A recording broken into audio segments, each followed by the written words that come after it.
Welcome to Edusprint Academy. நம்ம இன்னைக்கு என்ன பார்க்க போறோம் அப்படின்னா மென்சுரேஷன் 3Dல பெர்சன்டேஜ் வச்சு இன்க்ரீஸ் டிக்ரீஸ் இது மாதிரி கொடுத்திருப்பாங்க. சோ அத பேஸ் பண்ணி வர ப்ராப்ளம்ஸ் மட்டும் நீங்க பாப்போம். ஃபர்ஸ்ட் பாத்தீங்க அப்படின்னா என்ன சொல்லிருக்காங்க, if the diameter of the base of a right circular cylinder is reduced by 33.1/3% and its height is doubled, then the volume of the cylinder will be. என்ன கேட்டிருக்காங்க அப்படின்னா, ஒரு ரைட் சர்க்குலர் சிலிண்டர் இருக்கு. அந்த சிலிண்டருடைய டயாமீட்டர் வந்து எனக்கு என்ன ஆகுதுன்னு சொல்லிட்டாங்க, ரெடியூஸ் ஆகுது அப்படின்னு சொல்லி கொடுத்துருக்காங்க. எவ்வளவு ரெடியூஸ் ஆகுது? 33.1/3% வந்து என்ன ஆகுதுன்னு சொல்லிட்டாங்க, ரெடியூஸ் ஆகுது அப்படின்னு சொல்லி சொல்லியிருக்காங்க. And its height is doubled. Height என்ன ஆகுது? டபுள் ஆகுது. Then the volume of the cylinder will be. அந்த வால்யூம் இருக்கு இல்லையா, அந்த சிலிண்டரோட வால்யூம் வந்து இன்க்ரீஸ் ஆயிருக்குமா டிக்ரீஸ் ஆயிருக்குமா இல்ல எவ்வளவு சேஞ்சஸ் நடந்திருக்குமா அது மாதிரி क्वेश्चन கேட்டிருக்காங்க. சோ நான் என்ன பண்றேன் அப்படின்னா, ஃபர்ஸ்ட் நம்மளுக்கு ஃபார்முலா தெரியும் தானே. ஃபார்முலா என்ன ஃபார்முலா? வால்யூமுக்கு formula pi r square h. r எனக்கு எத்தனை தடவை r வந்து நான் எவ்வளவு யூஸ் பண்ணியிருக்கேன்? 2 டைம்ஸ் யூஸ் பண்ணிருக்கேன். r ஸ்கொயர் அப்படின்னா 2 டைம்ஸ் யூஸ் பண்ணிருக்கீங்கன்னு அர்த்தம், அதோட ரேடியஸ் வேல்யூ. தென் ஹைட் வந்து ஒரே ஒரு தடவை யூஸ் பண்ணிருப்பீங்க. சோ வால்யூம்ல r வந்து நீங்க 2 டைம்ஸ் யூஸ் பண்ணுவீங்க, ஹைட்டோட வேல்யூ வந்து ஒன்ஸ் யூஸ் பண்ணுவோம். அதாவது இதோட யூனிட் வந்து ஸ்கொயர் யூனிட்டா இருக்கும், இது வந்து 1 யூனிட்டா இருக்கும், மொத்தமா கியூபிக் யூனிட்ஸ்ல தானே வரும்.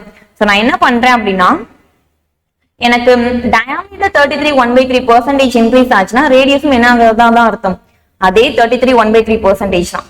So equivalent fraction சொல்லலாமா? 33.1/3% அப்படின்னா அதோட equivalent fraction என்ன சொல்லுவீங்க?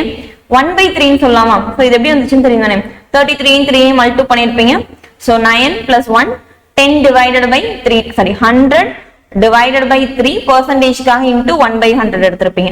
100 கேன்சல் ஆயிரும். So இதோட equivalent factor என்ன சொல்லுவீங்க? 1/3 அப்படின்னு சொல்லியிருப்பீங்க. ஓகேவா? சோ இந்த டினாமினேட்டர் இருக்கு இல்லையா, அந்த டினாமினேட்டர் தான் ஒரிஜினல் வேல்யூ அப்படின்னு சொல்லி நான் எடுத்துக்கிறேன். எனக்கு என்ன சொல்லியிருக்காங்க? ரெடியூஸ் ஆகுது அப்படின்னு சொல்லியிருக்காங்களா? ரெடியூஸ் ஆகுதுன்னா இந்த நியூமரேட்டர்ல இருக்கு இல்லையா 1ங்கிற வேல்யூ, அந்த 1ங்கிற வேல்யூ ரெடியூஸ் ஆயிருக்கு. அதாவது நான் என்ன பண்றேன் அப்படின்னா, initial value and then change ஆன வேல்யூ அப்படின்னு சொல்லி ரெண்டா ஸ்பிளிட் பண்ணிக்கிறேன். சோ ரேடியஸ் என்ன ஆகிருக்கும்? ரேடியஸ் 2 டைம்ஸ் யூஸ் பண்ணிருப்பீங்களா? இனிஷியலா எனக்கு ரேடியஸ் வந்து 3 இருக்கு, அதான் டினாமினேட்டர் தான் ஒரிஜினல் வேல்யூ, இனிஷியல் வேல்யூ அப்படி சொல்லி எடுத்துக்கோங்க. நியூமரேட்டர் வந்து சேஞ்ச் ஆன வேல்யூ. எனக்கு எவ்வளவு சேஞ்ச் ஆயிருக்கு? ரெடியூஸ் ஆயிருக்கா? எவ்வளவு ரெடியூஸ் ஆயிருக்கு? 1 ரெடியூஸ் ஆயிருக்கு. அப்ப ரிமைனிங் எவ்வளவு இருக்கும்? 2 இருந்திருக்கும். ஓகே. ஹைட் என்ன சொல்லிருக்காங்க? டபுள் ஆகுதுன்னு சொல்லிட்டாங்களா? இப்போ நான் என்ன பண்றேன் அப்படின்னா, ஹைட் வந்து ஃபார் எக்ஸாம்பிள் 1 எடுத்துக்கோங்க. இனிஷியலா 1 இருக்கு, சேஞ்ச் ஆச்சு அப்படின்னா என்னவா மாறி இருக்கும்? 2 மாறி இருக்குமா? ஓகே. வால்யூம் அப்படின்னா என்ன பண்ணுவோம்? இது எல்லாத்தையுமே தான் மல்டிப்ளை பண்ணுவீங்க. சோ வால்யூம்காக என்ன பண்றேன்? எல்லாத்தையும் மல்டிப்ளை பண்றேன். 3 3s are 9 and then 2 2s are 4 4 2s are 8. So இனிஷியலா வால்யூம் எனக்கு எப்படி இருக்கும்? 9ங்கிற ரேஷியோல இருந்திருக்கும். எப்படி சேஞ்ச் ஆகிருக்கு? 8ங்கிற ரேஷியோக்கு சேஞ்ச் ஆயிருக்கு. சோ பெர்சன்டேஜ் கண்டுபிடிக்கலாமா? எவ்வளவு பெர்சன்டேஜ் தானே கேட்டிருக்காங்க, ஆப்ஷன் எல்லாமே பெர்சன்டேஜ்ல தானே இருக்கு. சோ பெர்சன்டேஜ் பாத்தீங்க அப்படின்னா எவ்வளவு சேஞ்ச் ஆகிருக்கு? 1 ரேஷியோ சேஞ்ச் ஆயிருக்கு. சோ 1 இனிஷியலா என்ன வேல்யூ இருந்துச்சு? 9 இருந்துச்சா? சோ டிவைடட் பை 9 into 100 அப்படின்னு சொல்லி எடுத்திருப்பீங்க. சோ 100 divided by 9 என்ன வந்திருக்கும்? 99 வந்து 11 டைம்ஸ் வந்திருக்கும். Balance 1 divided by 9%. எனக்கு டிக்ரீஸ் தானே இருக்கும், அதாவது 9 யூனிட்ஸ்ல இருந்து 8 யூனிட்டுக்கு போயிருக்கு. சோ டிக்ரீஸ் ஆகிருக்குன்னு அர்த்தம். எவ்வளவு டிக்ரீஸ் ஆயிருக்கு? 11 1/9% டிக்ரீஸ் ஆயிருக்கு. சோ கரெக்டான ஆன்சர் பாத்தீங்க அப்படின்னா டிக்ரீஸ் பை 11 1/9% அப்படின்னு சொல்லி எடுத்திருக்கோம். இந்த சம் ஓகேவா?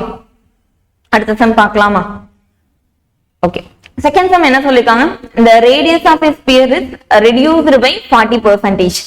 by what percentage will its volume decrease அப்படின்னு சொல்லி கேட்டிருக்காங்க. அதாவது ஒரு ஸ்பியருடைய ரேடியஸ் என்ன ஆகுது அப்படின்னா ரெடியூஸ் ஆகுது. எவ்வளவு ரெடியூஸ் ஆகுது? 40%. அதாவது 40% எனக்கு என்ன ஆயிடுச்சு? கம்மி ஆயிடுச்சு. by what percentage will its volume decrease? அப்ப எவ்வளவு பெர்சன்டேஜ் வந்து வால்யூம் டிக்ரீஸ் ஆயிருக்கும், கம்மி ஆகிருக்கும் அப்படின்னு சொல்லி கேட்டிருக்காங்க.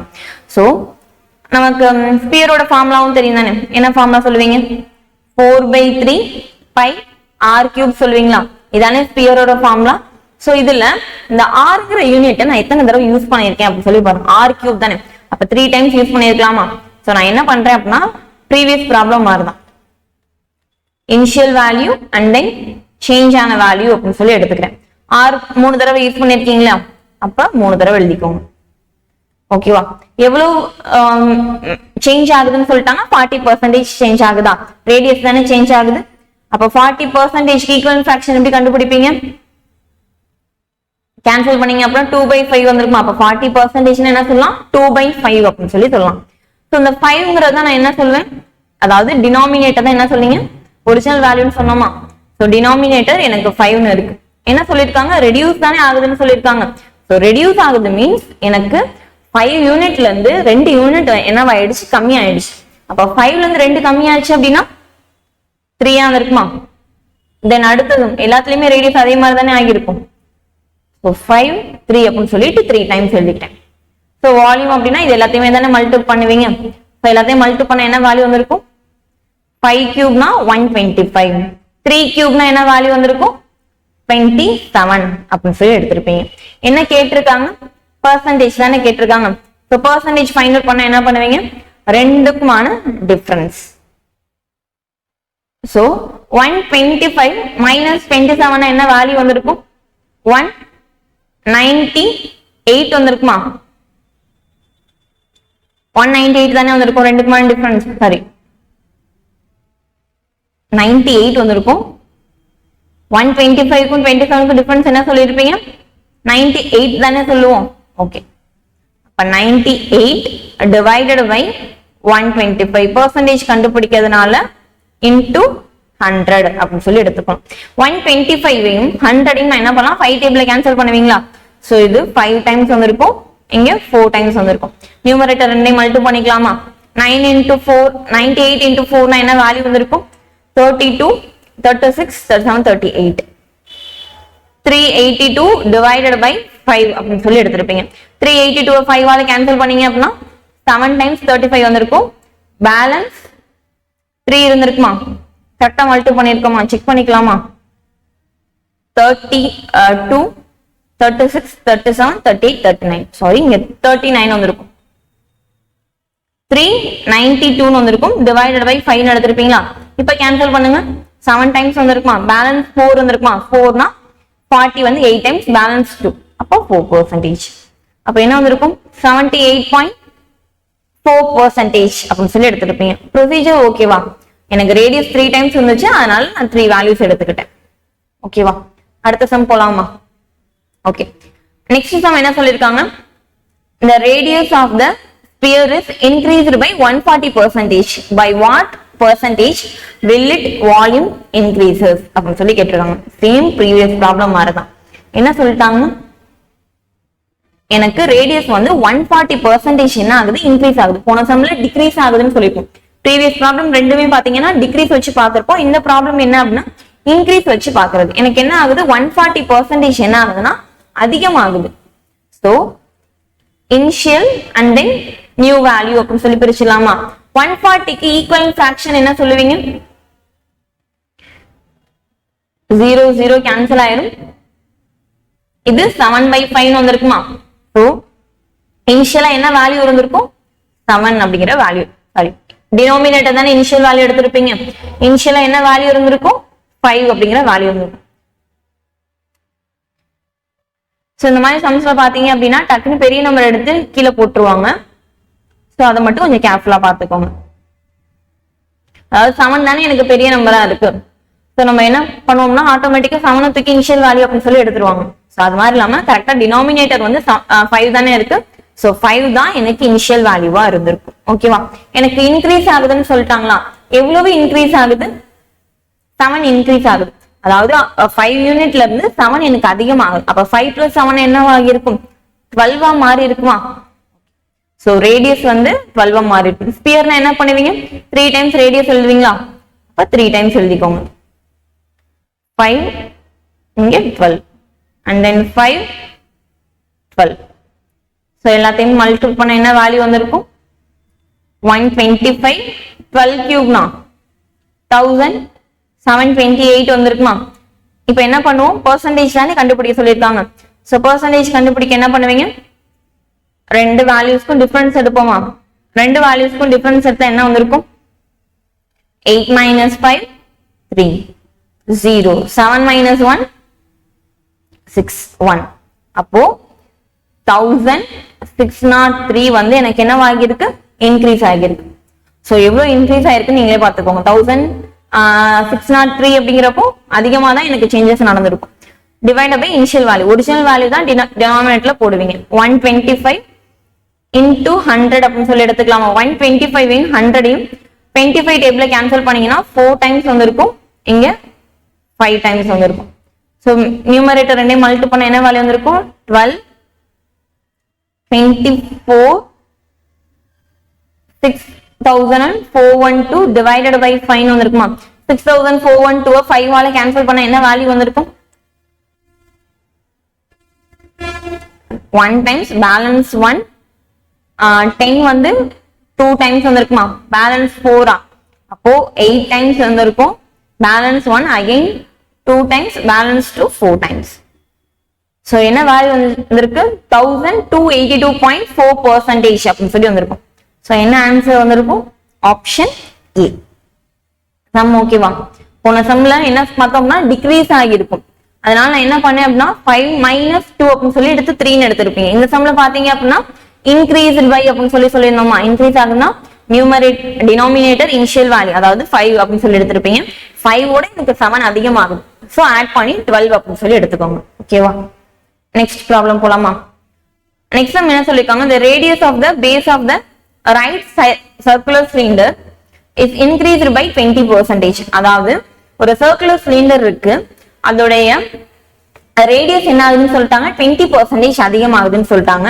Then by what percentage should its height be reduced so that its volume remains the same as before. இப்போ என்ன கொடுத்துட்டாங்க அப்படின்னா, ஒரு சர்க்குலர் சிலிண்டர் இருக்கு, அதோடைய ரேடியஸ் வந்து எனக்கு சேஞ்ச் ஆகுது, ஹைட்டும் சேஞ்ச் ஆகுதுன்னு சொல்லிட்டாங்க. அதாவது சேஞ்ச் ஆகணும், அந்த வேல்யூ என்னன்னு கொடுக்கல, நம்மகிட்ட கேட்டிருக்காங்க. ஆனா வால்யூம் வந்து சேமா தான் இருக்குன்னு சொல்லிட்டாங்க. ஸோ வால்யூமை நான் நியூட்ரல் ஆக்கணும் அப்படின்னா ஹைட் வந்து எவ்வளவு சேஞ்சஸ் நடந்திருக்கணும் அப்படின்னு சொல்லி கேட்டிருக்காங்க. சம் புரியுதா. ஓகே, சம்குள்ள போலாமா.